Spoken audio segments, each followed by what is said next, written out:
Good evening. प्रधानमंत्री नरेंद्र मोदी जी की अध्यक्षता में कैबिनेट बैठक समाप्त हो गई है और इस बैठक में 5 बहुत ही महत्वपूर्ण फैसले लिए गए हैं। फैसलों को स्वीकृति मिल गई है और आज के इस वीडियो में हम आपको यही बताएंगे कि ये 5 महत्वपूर्ण और लाभकारी जो प्रस्ताव स्वीकृत किए गए हैं वो क्या क्या हैं और आप इससे कैसे लाभ ले सकते हैं, इससे आपको क्या क्या लाभ होने वाले हैं।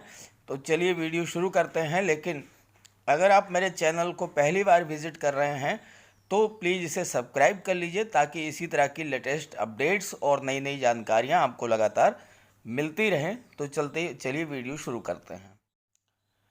प्रधानमंत्री नरेंद्र मोदी की अध्यक्षता में हुई कैबिनेट और सीसीईए की बैठक खत्म हो गई है।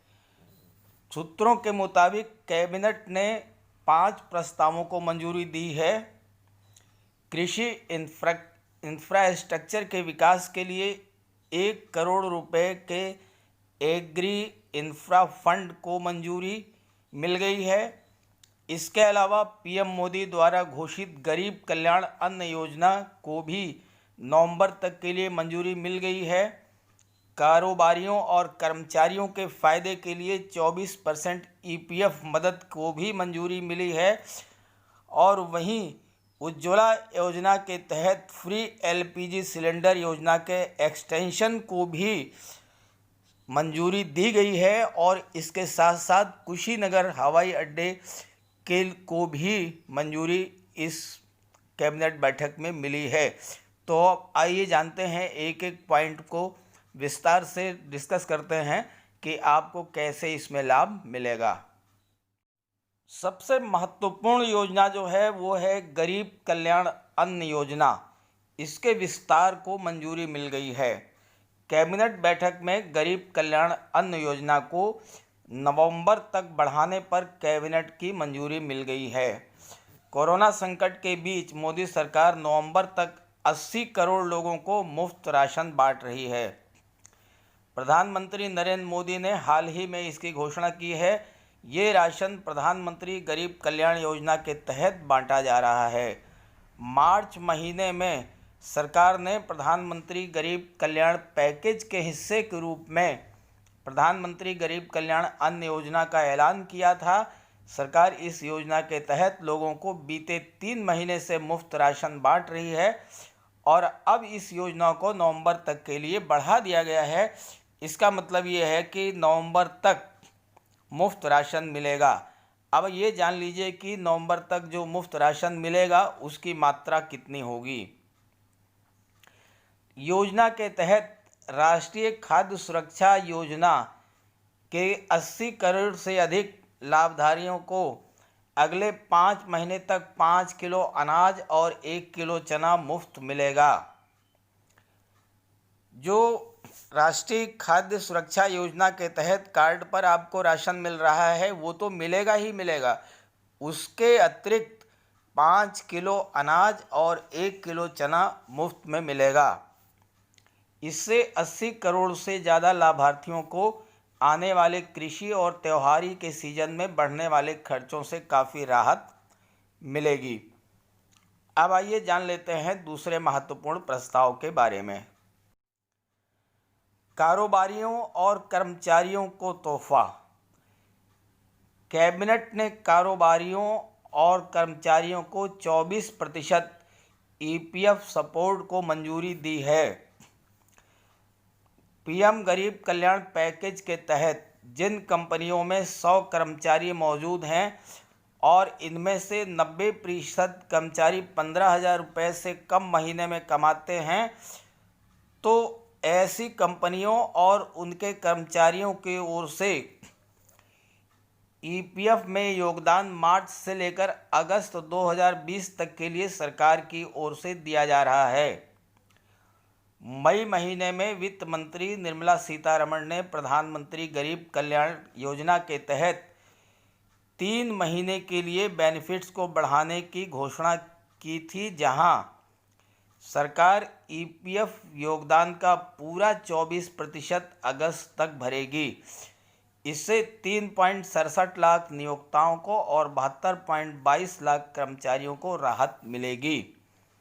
होता ये था कि 12% जो ईपीएफ है वो कर्मचारी की वेतन से कटता था और 12% जो है वो नियोक्ता खुद जो है जमा करता था और इस प्रकार 24% ईपीएफ जमा होता था। लेकिन अब ये ईपीएफ का 24% जो पूरा पैसा है वो सरकार अगस्त तक अपनी तरफ से भरेगी और इससे एम्प्लॉयर और एम्प्लॉय दोनों को लाभ मिलेगा, राहत मिलेगी। अगली महत्वपूर्ण जो प्रस्ताव पारित हुआ है वो है उज्ज्वला योजना का विस्तार। कैबिनेट बैठक में एक और महत्वपूर्ण फैसला उज्ज्वला योजना के तहत गरीबों को मिलने वाले फ्री एलपीजी सिलेंडर योजना को लेकर हुआ है। कैबिनेट ने उज्ज्वला योजना लाभार्थियों को मिलने वाले फ्री एलपीजी सिलेंडर योजना का विस्तार किया है, यानी उनको आगे भी फ्री एलपीजी सिलेंडर मिलता रहेगा। तेल कंपनियां ईएमआई डेफरमेंट स्कीम की मियाद अगले 1 साल तक बढ़ा सकती हैं, जो इस साल जुलाई 2020 में यही ख़त्म हो रही थी। इसका मतलब ये है कि 1 साल तक उज्ज्वला योजना के ग्राहक जो एलपीजी सिलेंडर खरीदते हैं उनको ईएमआई की कोई भी राशि तेल कंपनियों को देने की ज़रूरत नहीं होगी, यानी 1 साल तक एलपीजी सिलेंडर बिल्कुल मुफ्त मिलेगा। कैसे मिलेगा ये भी समझें। उज्ज्वला योजना के तहत एक प्रावधान है कि जिसमें जब आप एलपीजी कनेक्शन लेते हैं तो कुल लागत स्टोव सहित 3200 रुपये की होती है।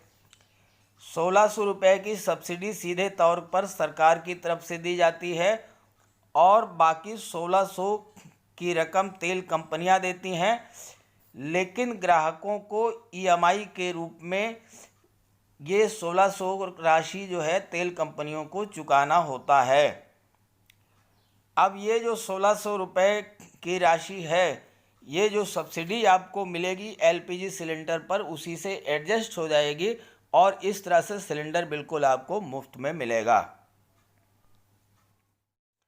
चौथा जो सबसे महत्वपूर्ण फैसला है वो है 1 लाख करोड़ रुपए के एग्री इंफ्रा फंड को मंजूरी।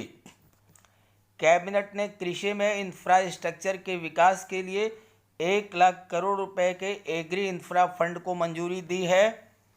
वित्त मंत्री ने 20 लाख करोड़ रुपए के आर्थिक पैकेज के दौरान कृषि उपज के रखरखाव, ट्रांसपोर्टेशन और मार्केटिंग सुविधाओं के इंफ्रास्ट्रक्चर के लिए 1 लाख करोड़ के लिए एग्री इंफ्रा फंड की घोषणा की थी। वित्त मंत्री का कहना था कि किसान सर्दी, गर्मी, बरसात तमाम विपरीत परिस्थितियों के बावजूद उत्पादन करता है और 130 करोड़ देशवासियों का पेट भरता है, लेकिन फसलों के भंडारण और उसकी खरीदारी की सही व्यवस्था के अभाव में उन्हें नुकसान झेलना पड़ता है। इसे देखते हुए कोल्ड स्टोरेज, फसल कटाई के बाद मैनेजमेंट आदि के लिए 1 लाख करोड़ का फंड बनाने जाने का फैसला लिया गया है। और अब आइए जान लेते हैं अंतिम जो सबसे महत्वपूर्ण फैसला है, लेकिन उससे पहले मैं आपको बता दूं कि अगर आप ये जानना चाहते हैं कि ग्रह राशियों का आपके जीवन पर क्या प्रभाव पड़ता है तो आप मेरे चैनल भविष्य दर्शन पर जाएं। उसका लिंक मैंने डिस्क्रिप्शन बॉक्स में दे दिया है, उसकी पूरी जानकारी आपको मिल जाएगी। जो अंतिम महत्वपूर्ण फैसला है वो ये है कुशीनगर हवाई अड्डे को अंतर्राष्ट्रीय हवाई अड्डे के रूप में विकसित किए जाने संबंधी है। उस प्रस्ताव को भी मंजूरी मिल गई है, तो आइए जान लेते हैं इसके बारे में भी विस्तार से। कुशीनगर को अंतर्राष्ट्रीय हवाई अड्डे के रूप में मंजूरी दिए जाने के बाद एक बार अंतर्राष्ट्रीय उड़ानें अगर शुरू हो गई तो कुशीनगर को पर्यटन का हब बनने में देर नहीं लगेगी। यहाँ रोजगार के अवसर बढ़ जाएंगे। कैबिनेट के इस ऐलान के बाद कुशीनगर में जश्न का माहौल है। कुशीनगर हवाई अड्डे से पहले चरण में Myanmar, Bangkok, Singapore, Bhairahawa, Kathmandu के लिए उड़ानें शुरू करने की योजना है। और ये जान लेते हैं कि अगले चरण में कहां कहां से उड़ानें शुरू हो। कुशीनगर हवाई अड्डे से अगले चरण में श्रीलंका, कोरिया, भूटान, जापान और बुद्ध सर्किट के अन्य देशों के लिए भी उड़ानें शुरू होंगी। इन देशों से बड़ी तादाद में बौद्ध पर्यटक भारत आते हैं। हवाई अड्डा पूर्वी उत्तर प्रदेश में बौद्ध पर्यटन संभावनाओं को बढ़ावा देगा। ये क्षेत्र पूरी दुनिया से तीर्थयात्रियों और पर्यटकों को आकर्षित करता है। तो ये थी जानकारी कैबिनेट बैठक में लिए गए प्रस्तावों के संबंध में। वीडियो अच्छा लगे तो लाइक करके ज़्यादा से ज़्यादा शेयर कर दीजिएगा ताकि सभी को जानकारी मिल जाए। Okay, thank you.